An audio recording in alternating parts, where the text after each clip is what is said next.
Can we talk a little about CoreWeave?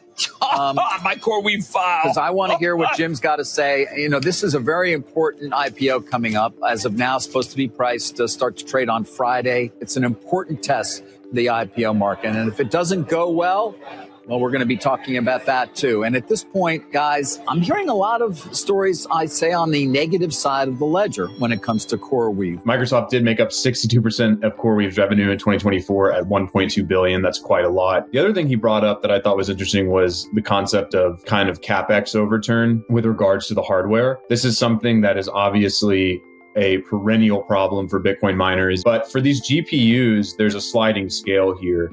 You have multiple, almost innumerable applications. You don't necessarily need to be selling to the top seller.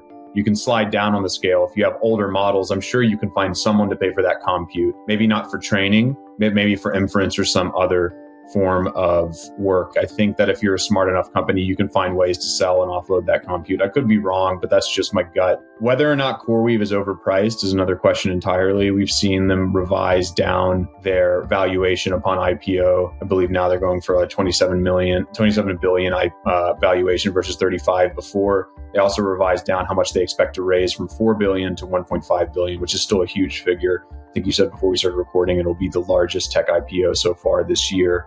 So a lot of questions with CoreWeave, obviously, as we go into this IPO, and we won't have answers, of course, until we're a few months or a year or so removed from it. The last thing I'll say on it is that this shouldn't surprise anyone when we've seen NVIDIA's valuations over the last year, right? So we're clearly seeing kind of a dot-com boom 2.0 with a lot of this.